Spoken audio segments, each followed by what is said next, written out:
Before we jump into the message, though, I just want to say a couple things about Mother's Day. See a lot of beautiful ladies here today and with their families, and some may not be with their families, and that's fine. Maybe true for those of you that are at home watching online.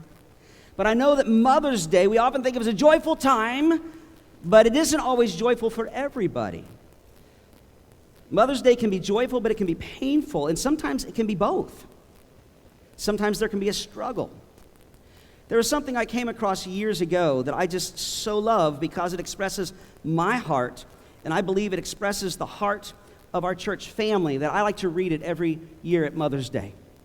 But first of all, I just want to make mention to you, if you are struggling a little bit with Mother's Day, have some mixed feelings, or it's just tough for whatever reason, there are a lot of ladies in the Bible that would commiserate with you. Think of all the great women of God for whom Mother's Day might be difficult. You have Sarah, who struggled as she watched her servant Hagar have a son with her husband, even though it was her idea.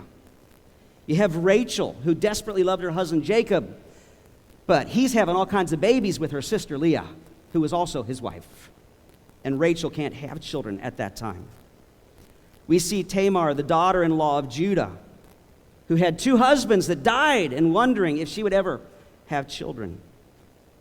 We see the daughter of Jephthah, who mourned the end of her life with her friends because she knew she'd never bear children. We see Naomi, who lost both of her sons in a foreign land after losing her husband.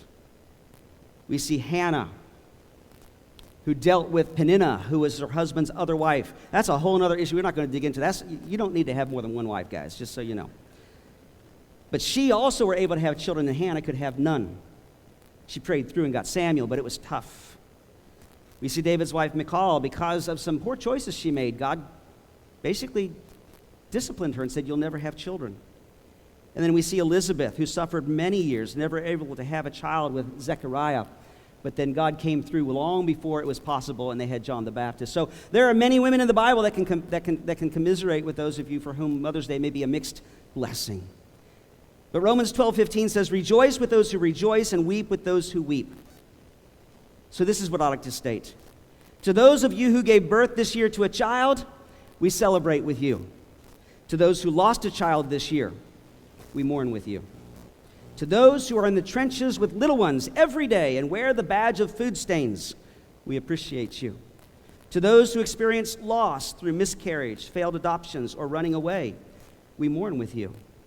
To those who walk the hard path of infertility, fraught with pokes, prods, tears, and disappointment, we walk with you. Forgive us if we say foolish things. We don't mean to make this harder than it is. To those who are or have been foster moms, mentor moms, and spiritual moms, we need you. To those who have warm and close relationships with your children, we celebrate with you. To those who have disappointment, heartache, and distance with your children, we sit with you. To those who lost their mothers too soon, we grieve with you. To those who experienced abuse at the hands of your own mother, we acknowledge your pain and your experience. To those who lived through driving tests, medical tests, and the overall testing of motherhood, we are better for having you in our midst. To those who have aborted children, we remember them and you on this day. To those who are single and long to be married and mothering your own children, we mourn that life has not turned out, at least so far, the way you had longed for it to be. To those who step-parent, we walk with you on these complex paths. To those single mothers who are raising their children alone, you are not truly alone, for we're here with you.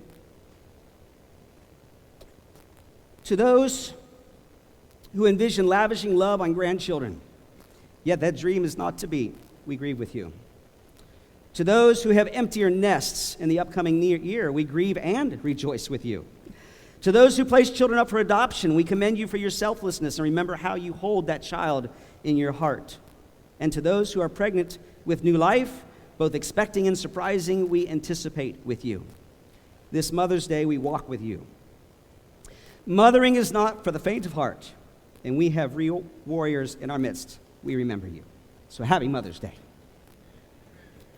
Amen.